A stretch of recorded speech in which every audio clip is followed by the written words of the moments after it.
संत सरन जो जन परै सो जन उदरन हार।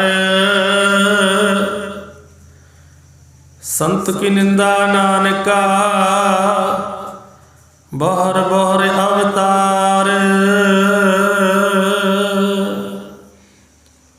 ज्ञान ध्यान किश कर्म न जाना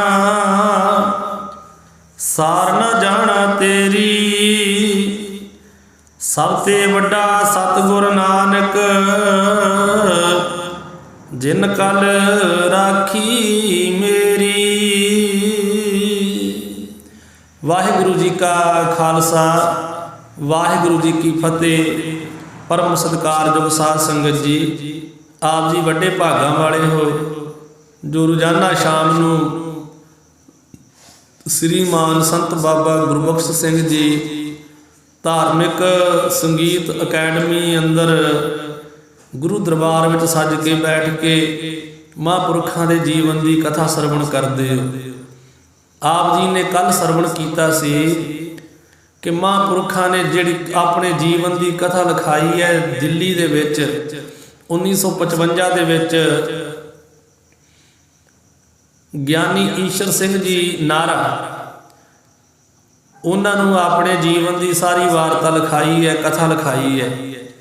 जो उन्हें सारी कथा लिख ली है, महापुरख कहते तुसां जोरा जबरी करके बहुता सानू कह कह के ते ये साडे कोलों कथा लिखवाई है, साडा जीवन लिखाया है। पर साडे जीवन में कोई सानू तो लगता नहीं है कि एवं पढ़ के टाइम खराब करने वाली गल है। पढ़ना किसी महापुरखों बाबे अतर सिंह जी का जीवन पढ़ो, बाबे साहब सिंह जी बेदी वर्गियां का जीवन पढ़ो। पर जदों ना ही ज्ञानी ईश्वर सिंह जी नारा मन्ने कह लगे नहीं लिखना ही लिखना है, तो महापुरख कहते साडा जिवें जीवन बीतिया वो तुसां लिख लिया है। जे लिखनिया कुछ गल्लां जो जिंदगी के तजर्बे दियां वो दसदे हैं, फिर महापुरखों ने अपनी जिंदगी के तजर्बे दियां जिहड़ियां गल्लां कुछ दसियां वो बचन आप जी ने कल सरवण कीते सन। 1955 दे विच फरवरी के महीने दे विच मेल होया है ज्ञानी ईश्वर सिंह जी नारा दे नाल महापुरखों दा। इदों अगे मार्च में शुरू कर दिता है लिखना 1955 दे विच, ते कुछ समय दे विच कुछ महीने लग के ते बिल्कुल मुकम्मल तैयारी हो गई है। ते महापुरख लिखवा के 1955 दे विच ते फिर गर्मियां का समा जो लंघिया शिमलियों हो के ते वापस जंडियाले आ गए हैं। तो 1956 जी उस समय नूं आ गई है, सन जी है ईस्वी 1956 हो गई है। महापुरख उदों आ गए हैं सियाल दे विच 55 दे विच ये लिखिया है सारा जीवन, ते 55 दियां गर्मियां शिमले कट के सियाल विच आ गए हैं। श्री ज्योति सर जंडियाला गुरु जो स्थान बनाया उत्थे आ गए हैं। इधर गुरुद्वारा साहब श्री संत सर साहब के विच ज्ञानी पूर्ण सिंह जी जिहड़े हैं वो प्रबंध चला रहे हैं। हुण महापुरखों का बचन सीगा कि इत्थों के जिहड़े बच्चे वो विद्या पढ़न, वो ऐसा होया कि 1955 दे विच ही 53 विच महापुरख इत्थों गए आ ते 53 च जाके जंडियाले गुरुद्वारा साहब की आरंभता की। 55 विच बन गया ते 55 विच ही महापुरख फरवरी के महीने विच चले गए दिल्ली। इत्थे कुछ प्रेमियां नूं छड्ड गए हैं, सेवादार ते ग्रंथी रागी सिंह कोई छड्ड गए अपने प्रेमी। सो बाद विच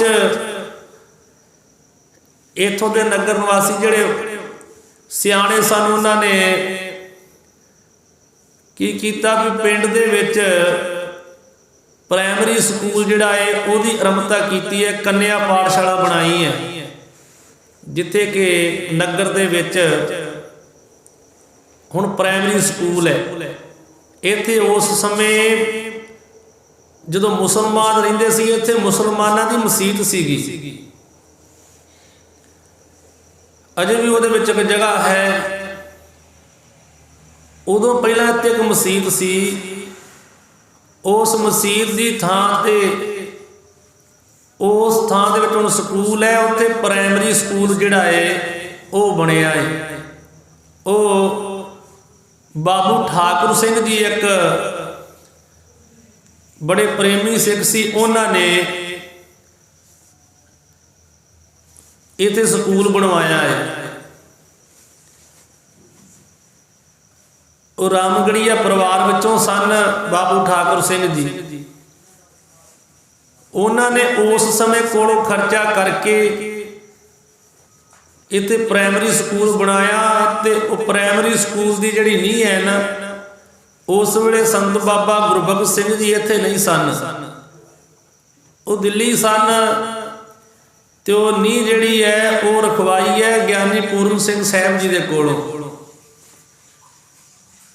ਗਿਆਨੀ ਪੂਰਨ ਸਿੰਘ ਜੀ ਇੱਕ ਚੜ੍ਹਦੀ ਕਲਾ ਦੇ ਜੀਵਨ ਵਾਲੇ ਗੁਰਸਿੱਖ ਸਨ। ਮਹਾਕਾਲ ਜੋ ਨਿਹੰਗ ਸਿੰਘ ਫਰਲੇ ਵਾਲੇ ਸਨ। ਤੇ ਉਹ ਗੁਰਦੁਆਰਾ ਸੰਤਸਰ ਸਾਹਿਬ ਵਿਖੇ ਰਹਿ ਕਰਕੇ ਕਥਾ ਕੀਰਤਨ ਆਪ ਕਰਦੇ ਨਾਲ ਸਿਖਾਉਂਦੇ ਸਨ। ਤੇ ਉਹਨਾਂ ਨੇ ਇੱਥੇ ਆਰੰਭਤਾ ਜਿਹੜੀ ਉਹ ਨੀਂਹ ਪੱਥਰ ਉਹਨਾਂ ਦੇ ਕੋਲੋਂ ਰਖਾਇਆ, ਸਤਿਕਾਰਯੋਗ ਜਾਣ ਕੇ। ਤੇ ਨਗਰ ਨਿਵਾਸੀਆਂ ਨੇ, ਕੁਝ ਪ੍ਰਬੰਧਕਾਂ ਨੇ, ਜਿਹੜੇ ਉਸ ਵੇਲੇ ਦੇ ਮੈਂਬਰ ਸਨ, ਪੰਚਾਇਤ ਸੀ, ਉਹਨਾਂ ਪ੍ਰੇਮੀਆਂ ਨੇ ਇਹ ਨੀਂਹ ਪੱਥਰ ਇੱਥੇ ਰਖਾਇਆ ਹੈ। ਸੋ 55 ਦੇ ਵਿੱਚ ਉਧਰ ਮਹਾਂਪੁਰਖ ਆਪਣੇ ਜੀਵਨ ਦੀ ਸਾਰੀ ਵਾਰਤਾ ਲਿਖਾ ਕੇ ਆਪ ਜੰਡਿਆਲੇ ਆ ਗਏ। ਇੱਧਰ ਇਹ ਸਕੂਲ ਦਾ ਕੰਮ ਜਿਹੜਾ ਆਰੰਭ ਹੋ ਗਿਆ ਹੈ। ਤੇ ਪਿੰਡ ਵਿੱਚ ਸਾਰੇ ਤਰ੍ਹਾਂ ਦੇ ਬੰਦੇ ਹੁੰਦੇ ਆ, ਇੱਕ ਤਰ੍ਹਾਂ ਦੇ ਨਹੀਂ ਹੁੰਦੇ।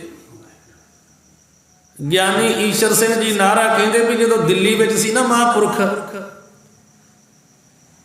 ਤੇ ਮਹਾਂਪੁਰਖਾਂ ਦੇ ਕੋਲ ਕੁਝ ਜੱਬੋਵਾਲ ਦੇ ਬੰਦੇ ਪਹੁੰਚ ਗਏ ਉੱਥੇ।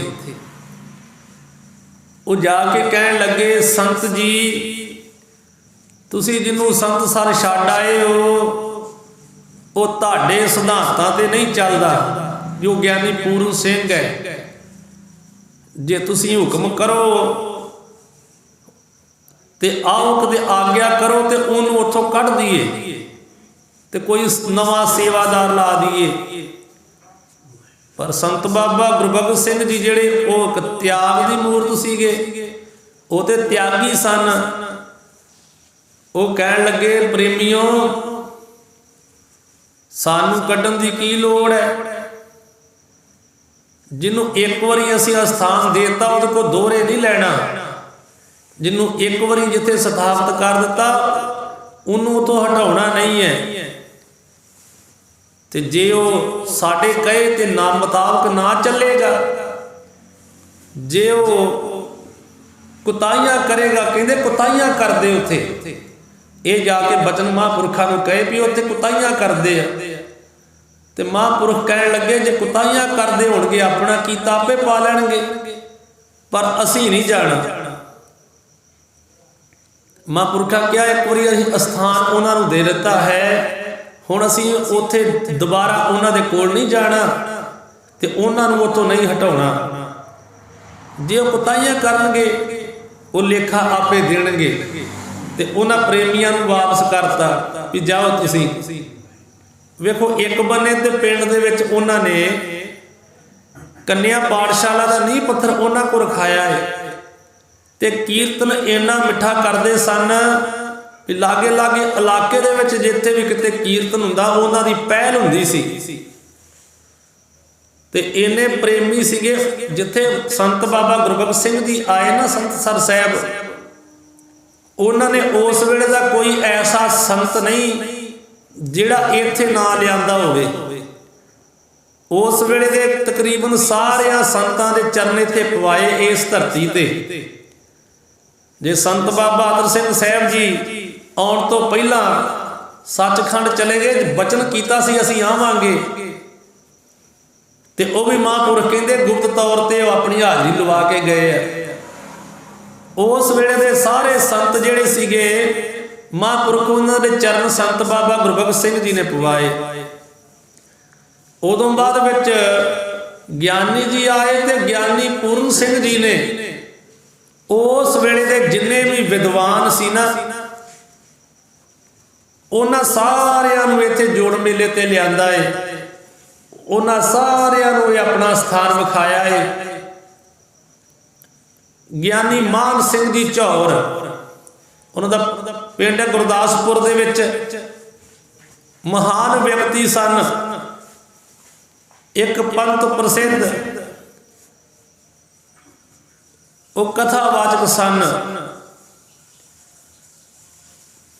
ते वो ज्ञानी जी नाल प्रेम रखने वाले वो भी इत्थे आए केवल ज्ञानी जी का करके। जिन्हों असल में पंथ रतन का खिताब देने वाले सी वो सी ज्ञानी मान सिंह जी झौर, जिहड़े सारियां विद्या पढ़े सीगे, जिहड़े सारियां भाषावां पढ़े सीगे। एक महान व्यक्ति सन सिख धर्म दे विच, जिन्हां दा उस वेले होर कोई सानी नहीं है। ते वो भी रामगढ़ीए सन ते इधर ज्ञानी पूर्ण सिंह जी भी रामगढ़ीए सीगे। सो इन्हां दा आपस में प्रेम सी ते उन्हां दा करके ज्ञानी जी दे कहण ते ज्ञानी मान सिंह जी झौर भी जब्बोवाल हो के गए, इत्थे कथा करके गए। उदों बाद विच कीर्तन दे विच महान हस्ती सी भाई बलबीर सिंह जी श्रोमणी रागी, जिन्हां ने सचखंड श्री हरमंदर साहिब जी दे विच कीर्तन करके उन्हां दे भरा सी भाई चतर सिंह, भाई महिंदर सिंह, एक कीर्तन करते सन ते इन्हां दा भी कोई सानी नहीं, कोई मुकाबला नहीं है। श्रोमणी रागी सन, रागा दे माहर सन। जिन्ना चिर वो जींदे रहे ने, थोड़ा कि चिर होया वो अजे उन्होंने शरीर त्यागया है। जिन्ना चिर वो जींदे रहे जिथे भी गए वो फस्ट आए ते जित के आए, किते वो हार के नहीं आए। जिथे सम्मेलन होए रागां दे विच किते भी कीर्तन होया उन्हां स्टेजां तो माण पा के आए ते दस के आए भी सिख पंथ दे विच भी जिहड़े कीर्तनीय रागी आ ना इन्ने ने महान हैगे आ। ਉਹ कुछ समा पहला गुरुद्वारा संत सर साहब विखे समागम करवाया सी प्रबंधकां ने। उस वेले उन्हां दा टाइम घट मिलदा सीगा, फिर भी इन्हां आख के प्रबंधकां ने बड़ा ते उन्हां कोल टाइम लिया, क्योंकि ज़्यादा बाहर सम्मेलनां ते जांदे सन। उन्हां दे पास गए प्रबंधकां ने उन्हां नूं कहा भी जब्बोवाल दे विच कीर्तन समागम है, आप जी ने पहुंचना है। वो बेनती नूं प्रवान करते हुए आ गए। जदों आए ना संत सर साहब गुरुद्वारे साहब, वो गड्डी दे विच सीगे, वो गड्डी दे विच सन ते पहला कीर्तन असीं कीता बापू महेंद्र सिंह जी ने। बापू महेंद्र सिंह जी दे नाल मैं उन्हां नूं फड़िया सीगा, सूरमे सी ना बापू महेंद्र सिंह जी, ते बांह तो फड़िया ते जदों मैं उन्हां नूं लै के पंडाल तो बाहर आया तो गड्डी सामने खलोती है, उहदे विच भाई बलबीर सिंह जी जिहड़े श्रोमणी रागी आ वो बैठे हुए आ। तो मैं आख्या भी बापू जी वो सामने भाई बलबीर सिंह जी जिहड़े श्रोमणी रागी आए आ, कहंदे चलो मिलीए। उन्हां नूं जाके मिले, फतेह बुलाई है, उन्हां गड्डी का शीशा ठां कीता है। जदों बारी का शीशा ठां होया ते बापू जी नूं मिले, बड़े प्रेम दे नाल मिले। वो कहन लगे प्रेमियों कीर्तन करके आए हो, असीं कीर्तन करके आए हैं स्टेज ते, तुहाडा समा हुण ऐदों अगे तुहाडा समा है। तो कहन लगे बापू महेंद्र सिंह जी भी तुसी पहला भी इत्थे आए हो, कहते भी सानू नहीं याद। आखन लगे जी ये गुरुद्वारा संतसर साहिब है। बापू महेंद्र सिंह जी कहन लगे ये गुरुद्वारा संतसर साहिब है, पिंड जब्बोवाल है, तुसी इत्थे आए हो, तुसी बड़ा काफ़ी समा पहला की गल है जवानी में तुसी कीर्तन इत्थे करके गए सी। तो कहन लगे संतसर साहिब जब्बोवाल है, वो तो ज्ञानी पूर्ण सिंह का वो डेरा है, ये ज्ञानी पूर्ण सिंह का स्थान है। बापू महेंद्र सिंह जी कहन लगे हाँ ये ज्ञानी पूर्ण सिंह वाला संतसर ही है। तो कहन लगे वो आखन लगे जी वो तो अकाल चलाना कर गए सी, वो तो गुरपुरी सुधार गए बड़े काफ़ी लंबे समय दे। तो भाई बलबीर सिंह जी कहन लगे आह महान वो कीर्तनीय सन, कीर्तन तो बड़िया को सुनिया है। तो भाई बलबीर सिंह जी कहन लगे कहते इन्नी मठास किसी दी रसना दे विच नहीं सुनी जिन्नी ज्ञानी पूर्ण सिंह जी दे रसना विच मठास सी। ये भाई बलबीर सिंह जी ने संतसर बचन कीते आ।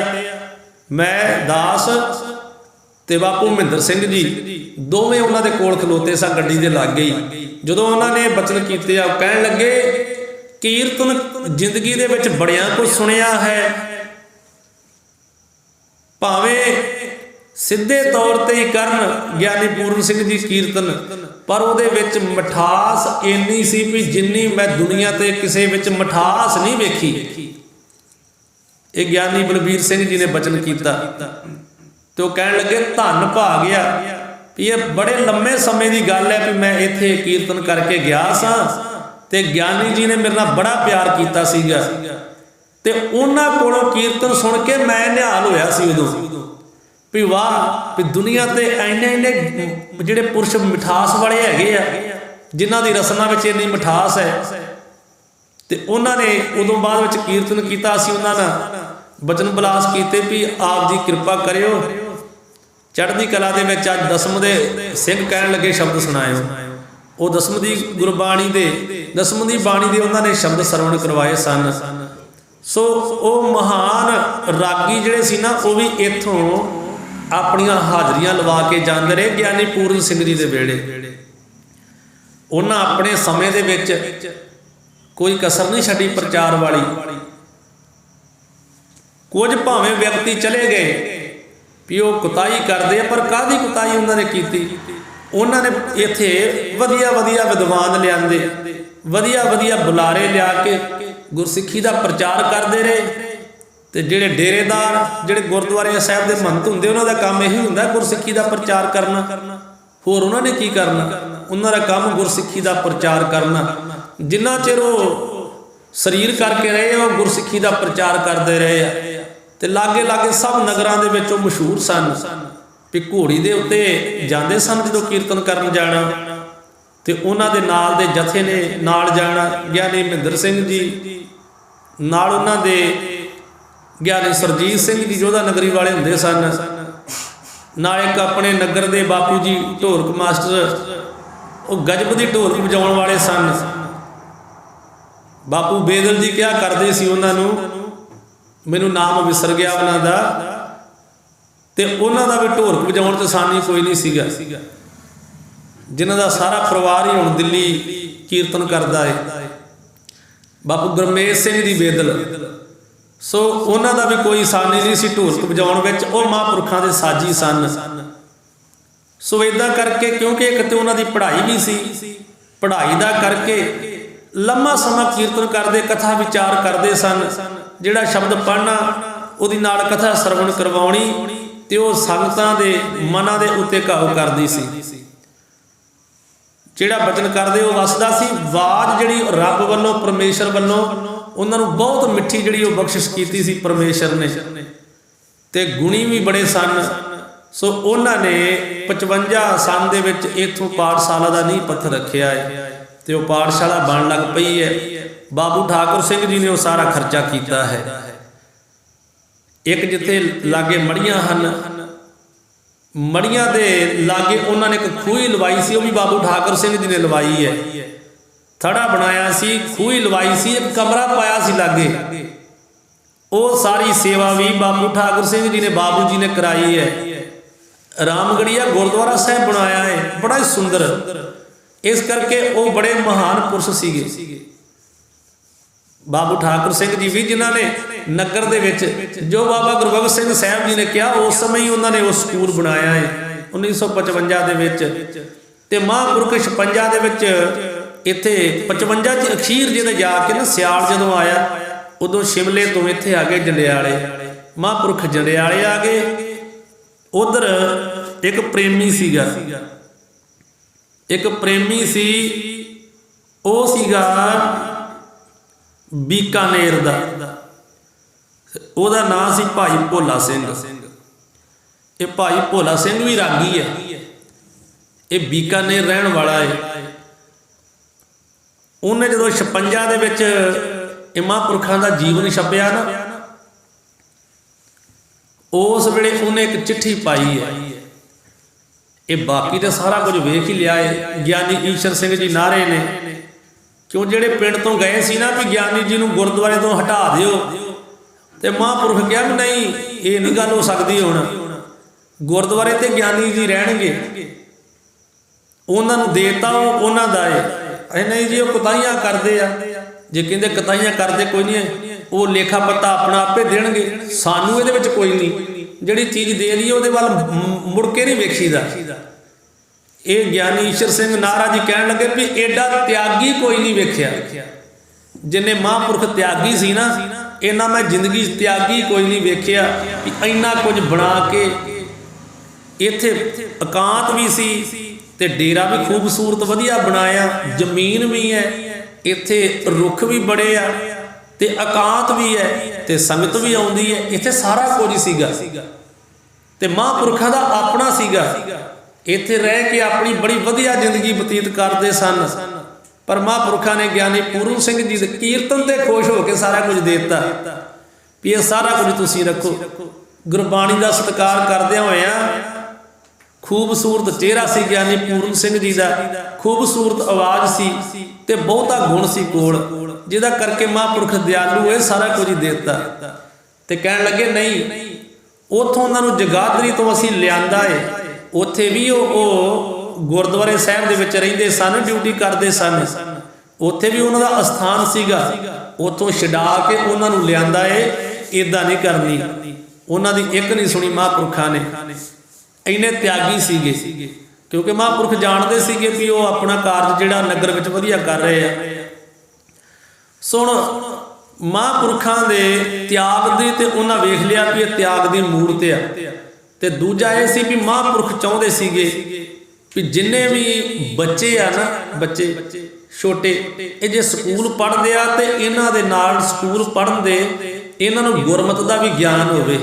ਜੇ ਗੁਰਮਤ ਦਾ ਗਿਆਨ ਹੋਵੇਗਾ ਤੇ ਜ਼ਿੰਦਗੀ ਦੇ ਵਿੱਚ ਇਹ ਉਲਟ ਪਾਸੇ ਨਹੀਂ ਜਾਣਗੇ।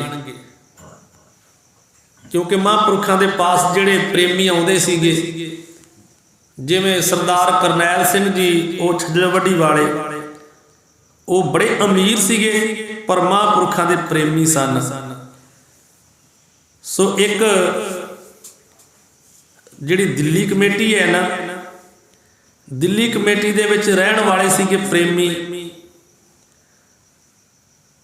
ਇੱਕ ਆਪਣੇ ਸਰਦਾਰ ਮੰਗਲ ਸਿੰਘ ਜੀ ਚੀਫ ਖਾਲਸਾ ਜਿਹੜਾ ਦੀਵਾਨ ਹੈ ਨਾ, ਉਹਦੇ ਪ੍ਰਧਾਨ ਸੀ, ਉਹ ਵੀ ਮਹਾਂਪੁਰਖਾਂ ਦੇ ਬੜੇ ਪ੍ਰੇਮੀ ਸਨ।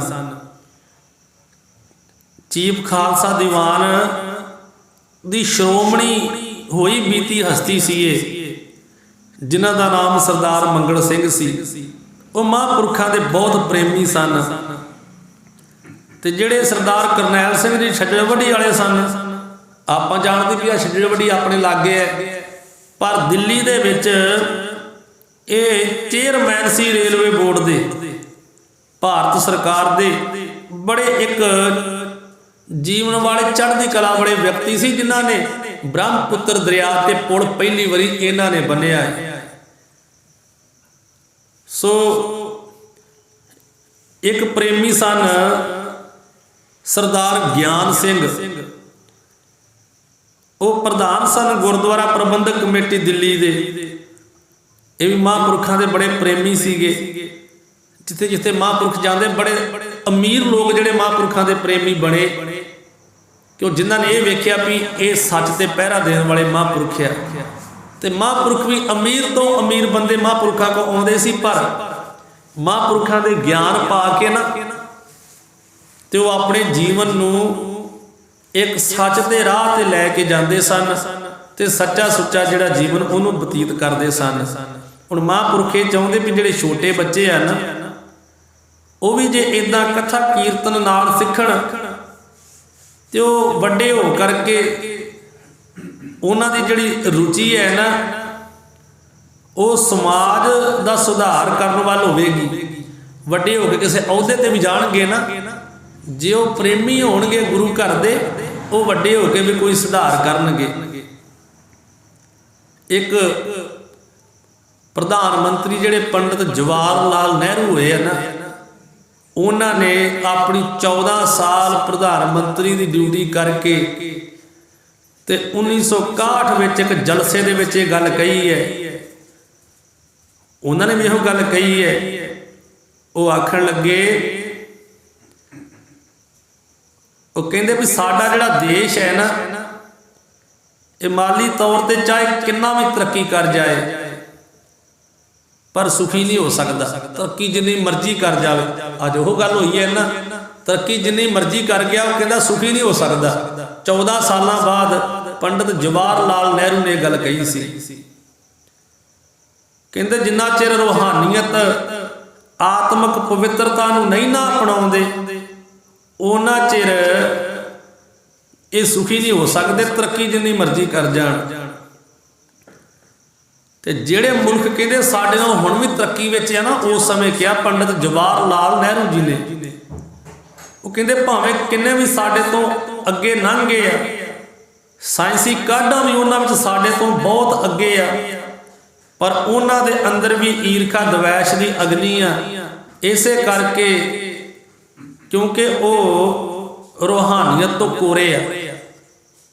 ਜਿਹੜੇ ਦੇਸ਼ ਅੱਗੇ ਆ ਨਾ ਆਪਣੇ ਨੂੰ, ਕਹਿੰਦੇ ਉਹ ਵੀ ਰੂਹਾਨੀਅਤ ਤੋਂ ਕੋਰੇ ਆ। ਜੇ ਮਨੁੱਖ ਗੁਰਸਿੱਖ ਹੋਵੇਗਾ, ਸੱਚ ਦੇ ਰਾਹ ਤੇ ਚੱਲਣ ਵਾਲਾ ਹੋਵੇਗਾ ਨਾ, ਤੇ ਉਹ ਸੁਖੀ ਹੋਵੇਗਾ। ਦੇਸ਼ ਤਰੱਕੀ ਕਿੰਨੇ ਵੀ ਕਰ ਜਾਵੇ, ਜਿੰਨਾ ਚਿਰ ਇਹਦੇ ਵਿੱਚੋਂ ਠੱਗੀ, ਚੋਰੀ, ਇੱਕ ਝੂਠ ਫਰੇਬ ਦੂਰ ਨਹੀਂ ਹੁੰਦਾ, ਉਹਨਾਂ ਚਿਰ ਸੁਖੀ ਨਹੀਂ ਹੋ ਸਕਦੇ, ਭਾਵੇਂ ਕਿੰਨਾ ਵੀ ਕੋਈ ਦੇਸ਼ ਅਮੀਰ ਹੋ ਜਾਵੇ। 14 ਸਾਲਾਂ ਬਾਅਦ ਇਹ ਪੰਡਿਤ ਜਵਾਹਰ ਲਾਲ ਨਹਿਰੂ ਨੇ ਗੱਲ ਕਹੀ ਸੀ। ਪਰ ਜਿਹੜੇ ਮਹਾਂਪੁਰਖ ਆ, ਇਹ ਤੇ ਸ਼ੁਰੂ 'ਚ ਇਹ ਗੱਲਾਂ ਕਹਿੰਦੇ ਆ, ਕਿਉਂਕਿ ਉਹਨਾਂ ਜੀਵਨ ਦੇ ਵਿੱਚ ਇਹ ਸਭ ਕੁਝ ਵੇਖਿਆ ਹੁੰਦਾ। ਬੰਦਗੀ ਵਾਲੇ ਮਹਾਂਪੁਰਖ ਪਹਿਲਾਂ ਹੀ ਇਹ ਗੱਲਾਂ ਦੱਸਦੇ ਆ। ਇੱਕ ਵਾਰ ਨਾ ਇਹ ਪੰਡਿਤ ਜਵਾਹਰ ਲਾਲ ਨਹਿਰੂ, ਇਹਨਾਂ ਨੇ ਕੀ ਕੀਤਾ ਵੀ ਉਹ ਜਮਨਾ ਦਾ ਪਾਣੀ ਦਿੱਲੀ 'ਚ ਆ ਜਾਂਦਾ ਸੀਗਾ, ਇਹਨਾਂ ਚੰਗਾ ਤਗੜਾ ਬੰਨ੍ਹਤਾ ਉਧਰਲੇ ਬੰਨੇ, ਤੇ ਆਖਣ ਲੱਗੇ ਲੈ ਹੁਣ ਨਹੀਂ ਉਹ ਪਾਣੀ ਆ ਸਕਦਾ, ਹੁਣ ਦਿੱਲੀ ਵਿੱਚ ਪਾਣੀ ਨਾ ਵੜ ਕੇ ਵਿਖਾਊਗਾ। ਇਹਨਾਂ ਬੜਾ ਯਤਨ ਕੀਤਾ ਤੇ ਮਹਾਂਪੁਰਖ ਕਹਿਣ ਲੱਗੇ, ਪੰਡਿਤ ਜੀ ਰੱਬ ਚਾਹਵੇ ਤੇ ਉਹ ਤੇ ਕੁਝ ਵੀ ਕਰ ਸਕਦਾ ਹੈ, ਤੁਸੀਂ ਤੇ ਬੰਨ ਹੀ ਬੰਨਿਆ ਇੱਕ, ਉਹ ਜਲ ਥਲ ਕਿਤੇ ਕੁਝ ਵੀ ਕਰ ਸਕਦਾ ਹੈ, ਉਹ ਚੜ੍ਹੇ ਆਕਾਸ਼ ਗਰਾਵੇ, ਰੱਬ ਦੀ ਮਰਜ਼ੀ ਹੋਵੇ ਕੁਝ ਵੀ ਕਰ ਸਕਦਾ ਹੈ। ਕਹਿੰਦੇ ਨਹੀਂ, ਜਿੰਨਾ ਪਾਣੀ ਆਉਂਦਾ ਉਹਨੇ ਲੈਵਲ ਲਾਣੋ ਅਸੀਂ ਬੰਨ ਉੱਤੇ, ਬੰਨ ਤੱਕ ਕਿੱਥੋਂ ਪਾਣੀ ਆ ਜਾਵੇਗਾ। ਉਹ ਕੀ ਹੋਇਆ ਵੀ ਉਸ ਸਾਲ ਦੇ ਵਿੱਚ ਇੰਨਾ ਪਾਣੀ ਆਇਆ, ਅੱਗੇ ਨਾਲੋਂ ਵਧੇਰੇ ਦਿੱਲੀ ਡੋਬੀ ਉਸ ਪਾਣੀ ਨੇ, ਉਹ ਬੰਨ ਬੁੰਨ ਸਾਰਾ ਥੱਲੇ ਹੀ ਰਹਿ ਗਿਆ। ਤੇ ਕਹਿਣ ਲੱਗਾ ਪੰਡਿਤ ਜਵਾਹਰ ਲਾਲ ਨਹਿਰੂ, ਸੰਤ ਜੀ ਵੀ ਕਿਤੇ ਲਾਗੇ ਖਲੋਤੇ ਸੀ, ਜਦੋਂ ਕਹਿਣ ਲੱਗਾ, ਕਹਿੰਦਾ ਆਪਣੀ ਵੱਲੋਂ ਤੇ ਪੂਰਾ ਜ਼ੋਰ ਲਾਇਆ ਸੀ, ਪਰ ਰੱਬ ਨੇ ਤਾਂ ਅੱਗੇ ਨੂੰ ਵੀ ਵਧੇਰੇ ਪਾਣੀ ਘੱਲ ਦਿੱਤਾ। ਹੁਣ ਰੱਬ ਦੀ ਕੀਤੀ ਨੂੰ ਰੱਬ ਦੇ ਗਾੜੀ ਕੌਣ ਹੋ ਸਕਦਾ? ਰੱਬ ਦੀ ਕੀਤੀ ਨੂੰ ਰੱਬ ਹੀ ਜਾਣਦਾ ਨਾ। ਜੇ ਰੱਬ ਚਾਹਵੇ ਤੇ ਭਾਵੇਂ ਉਹ ਬੰਦ ਨਾ ਲਾਉਂਦੇ ਤਾਂ ਵੀ ਨਾ ਪਾਣੀ ਆਉਣ ਦਿੰਦਾ। ਮਹਾਂਪੁਰਖ ਕਹਿੰਦੇ ਪੰਡਤ ਜੀ ਜੇ ਇੰਨੀ ਗੱਲ ਪਹਿਲਾਂ ਹੀ ਕਹਿ ਦਿੰਦੇ ਹੋ, ਤੁਸੀਂ ਆਖਿਆ ਵੀ ਪਾਣੀ ਵੜ ਨਹੀਂ ਸਕਦਾ, ਹੁਣ ਵੜ ਕੇ ਵਿਖਾਲੇ ਹਾਂ ਪਾਣੀ, ਤੇ ਰੱਬ ਨੇ ਉਦੋਂ ਅੱਗੇ ਹੋਰ ਪਾਣੀ ਵਾੜਿਆ। ਮਹਾਂਪੁਰਖ ਸੱਚੀ ਗੱਲ ਹਰੇਕ ਨੂੰ ਕਹਿ ਦਿੰਦੇ ਸਨ, बिल्कुल मन में कोई खौफ नहीं सी रखते किसी का। सच्ची गल उन्होंने प्रधानमंत्री को भी कह दी, जे इन्नी गल पहला ही कह देते हो भी रब जो कुछ मर्जी कर सकता है। सो इदा हुण उतों महापुरख के दिल्लियों आ गए ना वापस जंडियाले, भाई भोला सिंह जी रागी आ वह बीकानेर दे। ये जो किताब 55 दे लिखी है तो 56 दे छप गई है। जो ये किताब छप गई ना तो जिथे जिथे महापुरखों के प्रेमी सी उत्थे उत्थे भेजियां, छापियां थोड़ियां सी। पहला जो छापियां थोड़ियां छापियां वो नहीं मिलदियां, वो पहलियां छापियां। ये दोबारा वो 56 दे छप गईयां। उदों बाद महापुरखों के जाण तो बाद फिर छापियां वा एक बार। सो इदों वो एक किताब पहुंची, वो भाई भोला सिंह रागी ने पढ़ी। जदों उन्हें पढ़ी ना तो कहन लगा संत बाबा गुरु भगत सिंह जी के कीते प्रचार का ये थोड़ा ही हाल लिखिया है। उन्हें एक चिट्ठी लिखी है, वो चिट्ठी लिखी है ज्ञानी ईसर सिंह जी नारे नूं। वो कहंदा भी महापुरखों के जीवन के विचों तुसां बहुत कुछ नहीं लिखिया, बहुत कुछ तुसीं छड्ड दित्ता है।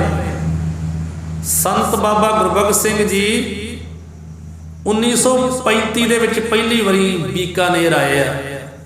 1935 दे विच 24 दे विच ते अपने पिंड आए ना अखीर ते 24 दे विच ते 35 दे विच बीकानेर गए आ। जदों अपने पिंड महापुरख आए उदों 44 साल की उम्र है महापुरखों की। 80 का जन्म है ते 24 दे विच आए आ ते 44 साल की उम्र सी महापुरखों की। मेरी अजे 40 साल की 4 साल अजे घट आ उहदे नालों 44 साल होने नालों। 44 सालों के महापुरख सी, मेरे नालों उम्र वड्डी सी जदों अपने पिंड आए आ 4 साल। हुण महापुरख पहली बार उन्हें लिखिया भी साडे बीकानेर विच आए 1935 दे विच ते साडे इलाके विच आके महापुरखों ने प्रचार किया है ते उन्हां दे मिठास भरे प्रचार का फल होया कि हर वार हर साल ही वो आके साडे को ते इत्थे कथा कीर्तन प्रचार करते रहे ते हर वार 150 के करीब मनुख जिहड़ा बीकानेर दे विच अमृतधारी हुंदा रहा। हर साल जदों महापुरखों ने आउणा कथा कीर्तन करना ते 150 प्राणी ने अपने नाम लिखवाने भी महापुरखों असीं अमृत छकना है। हर साल 150 प्राणी नूं अमृत छका के आउंदे ने बीकानेर। ते भाई भोला सिंह जी ने लिखिया कि सरदार लक्ष्मण सिंह जी ये JB 44 ਚੱਕ ਦੇ ਸੀਗੇ। ਇਹ ਪਿੰਡਾਂ ਦੇ ਨਾਮ ਉਧਰ ਚੱਕ ਲੱਗਦਾ है। दूजे सरदार अर्जन सिंह जी ये भी JB 44 ਚੱਕ ਦੇ ਤੇ ਤੀਜੇ सरदार ठाकर सिंह जी JB 39 ਚੱਕ ਦੇ ਸੀਗੇ। इन्हां ने सिर्फ 2 वारी महापुरखों का दीवान सुनिया है, प्रचार सुनिया है। बचन सुन के इन्हां सदे लई शराब ते मांस खाना छड्ड दिता है। महापुरखों का प्रचार सुन के सदा वास्ते इन्हां ने शराब भी पींदे सीगे, मांस भी खांदे सी। 2 वारी महापुरखों का दीवान सुनिया, इन्हां ने छड्ड दिता। महापुरखों ने पता की आख्या सीगा? महापुरखों ने आख्या जिहड़े मांस खांदे हो, शराब पींदे हो, कहंदे जदों तुहाडे घर पुत्र पैदा हुंदा है उदों खुशी मनाउंदे हो ना, खुशी शराब पींदे हो, खुशी दे विच मांस खांदे हो। खांदे हो? सारे कहण लगे हाँ जी। महापुरख कहंदे खांदे हो ना? खाने आ जी। ते महापुरख कहंदे जदों कोई मर जे उदों क्यों नहीं खांदे? उदों भी शराब पीओ कि साडा अज बच्चा मर गया, उदों भी शराब पीओ, उदों भी मांस खाओ। हाँ उदों खांदे हो? कहंदे नहीं जी। कहंदे महापुरखों दे जां ते सदा लई त्यागो, इनू नहीं खाना ते शराब नहीं पीनी। ते जे पीनी ते खाना है ना, फिर जदों कोई बच्चा पैदा होंदा उहदी खुशी मनाउंदे, मरन वेले भी खुशी मनाओ, उदों भी शराब पीओ, उदों भी मांस खाओ। जदों महापुरखों ने इहदा दलीलां दे विच ये सारा प्रचार किया ना, इन्हें उठ के कहता भी महापुरखों अमृत छक लांगे, अज तो गांह शराब नहीं पीवांगे ते मांस नहीं खावांगे। तो इत्थों का एक सी नंबरदार, इत्थों का ही रहन वाला, महापुरखा ने हुक्म किया। महापुरख कहते गुरबाणी आखदी है गुरु दी, बाबा होर खाना खुशी खुवार, जित खाधे तन पीड़िए मन में चले विकार। महाराज कहते जिन्हों खाण दे नाल मन में विकार पैदा होने, बंदा विकारी हो जाता है, माड़े ख्याल मन में आउंदे ने, तन पीड़िया जाता है, की पता कित्थे डिग पैना, किन्नी सट लग जानी है। सो महापुरखा ने वो नंबरदार सी, उसका नाम सी सरदार स्वर्ण सिंह, वो JB 44 चकदा सीगा। महापुरखा नूं कहंदा महापुरखो साडे घरों प्रशादा छको। महापुरखा ने कहा भी तेरे घरों छक लैने, प्रेम नाल कोई भी कह छकदे सीगे। जदों महापुरख गए ना उहदे घर प्रशादा छकण, ते जां अंदर वड़े ते उहने वड्डे वड्डे आले बनाए ते उस कुक्कड़ रखे चंगे तगड़े तगड़े। महापुरख कहंदे आ की आ होए? कहंदा जी लियाउणा नहीं पैंदा, जिथों जी करे धौण मरोड़ लईदी है। प्राहुणा आया होवे ते जदों अपना भी जी करे धौण मरोड़ लईदी है, जाना नहीं पैंदा। महापुरख आलियां ने वेख के आंदे ओए मास खाना तूं? कहंदा हाँ जी, झूठ नहीं बोलिया। आंदा जी खाना मास जी, ये कुकड़ा का काम की है? महापुरख इन्हां नूं खाना ही, होरां नूं की करना? ते महापुरख कहण लगे ये क्यों रखा? कहना मैं शौकीन बड़ा, ये मुर्गियां मुर्गे रखण का मैं शौकीन बड़ा वा, मैनू शौक बड़ा इन्हां नूं पालण दा ते खाण दा ते आंडे खाण दा। महापुरख कहंदे भी अज तो गां इन्हां नूं छड्ड दे, इन्हां सारिआं नूं छड्ड दे, तूं इत्थों त्याग दे। महापुरखां के आला खोल ते भज्जण सारे। वो कहंदे रखे ही बड़े सी, उन्हें बहुत कुक्कड़ रखे सी, बड़े बड़े आले बनाए। महापुरख कहंदे छड्ड दे इन्हां नूं। तो कह लगा महाराज जी सवेरे छड़ दूंगा, कोई नहीं मैं सवेरे इन्हां दा काम निबेड़ दूंगा, और प्रशादा छको, ये कल नूं तुहानूं एक बारी दिसूंगा। महापुरख कहंदे इदां ही होना चाहिए। मन में पता की सोचा, कहंदा इन्हां नूं छड़ता ये भज जाने आ, फायदा की होऊगा, मैं सवेरे खड़ के वेच आऊँ सारे। मन में ये सोच लिया भी सवेरे सारे मैं वेच आऊँ खड़ के, ते इन्हें बूहा ना खोलिया। महापुरखा ने कहा याद कर दे इन्हां नूं। कहंदा जी सवेरे करूँगा इन्हां दा कुछ ना कुछ, तुसीं प्रशादा छको। हुण महापुरखा ने रात नूं प्रशादा छकिया, आ गए। ये सवेरे गया भी मैं वेच आवां, जां बूहा खोलिया तो एक भी नहीं जींदा, सारे ही मरे पे, एक भी जींदा नहीं, सारे ही मरे पे। ते कहंदा महापुरखो सारे मर गए आ। महापुरख कहंदे तैनूं राती कहा सी ना याद कर दे सारिआं नूं, तूं याद नहीं कीता, वो याद हो गए सारे अपने आप ही। कहंदा महापुरखो मैं क्या सी कि सवेरे इदां करूँगा, सारे खड़ के तो मैं वड्डण वाले नूं दे आऊँगा, वेच आऊँ, सारे पैसे वट लिआऊँगा, भी जरूर छड्डणे आ। इहने वेखिया भी सवेरे सारे मरे आ, ये मन ते सट वजी भी जे मैं राती छड्ड ही दिंदा, जींदे रहिंदे अपने घूमदे रहिंदे। मैं पैसे बचण नूं सोचिया, ये मारी गए सारे, ना पैसे वटे के पाप चढ़ गया। ये मन ते वो ठोकर वजी है। इन्हें सारी उम्र बाद विच मीट नूं मास नूं हथ नहीं लाया, ना इन्हें शराब पीती, अमृत छक के ते ये भी इन्हें सौं खा ली महापुरखों के कोल। कहंदा महापुरखों के रहन दे छड्ड परां, सौं नहीं खाईदियां हुंदियां। कहंदा नहीं महापुरखो मैं सौं खाना भी मैं सारी जिंदगी हथ ही नहीं लाऊं हुण मैं। ये सरदार स्वर्ण सिंह सी, इन्हें फिर कदी भी नहीं उदों बाद विच हथ लाया।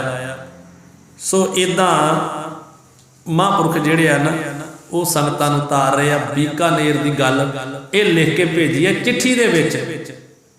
भाई भोला सिंह जी रागी ने उन्हें चिट्ठी विच लिख के भेजी भी तुसीं गल्लां बहुत थोड़ियां लिखियां ने, महापुरखां दे अपने जीवन दे विचों बहुत कुछ नहीं लिखिया। जो साडे बीकानेर च होया वो मैं लिख के भेज रहा, ये भी विच लिख दिओ। आ एक बारी तुसीं किताब छापती है, जदों दूजी बारी छापोगे ना आ विच जरूर छाप दिओ। उसों इत्थे कथा की समाप्ति है, समा हो गया है। कुछ आप जी ने बीकानेर का प्रसंग अज सरवण कर लिया है, तो बाकी का जोड़ा उन्हें लिखा वो आप जी कल नूं सरवण करोगे। सतगुरु कृपा करन, होईयां भुल्लां चुकां दी माफ़ी बख्शण। ਅਗਾਂਹ ਵਾਸਤੇ ਸੁਮਤ ਬਖਸ਼ਣ ਲੋਕ ਸੁਖੀਏ ਪ੍ਰਲੋਕ ਸੁਹੇਲੇ ਨਾਨਕ ਹਰ ਪ੍ਰਭ ਆਪੇ ਮੇਲੇ ਦੀ ਦਾਤ ਬਖਸ਼ਣ।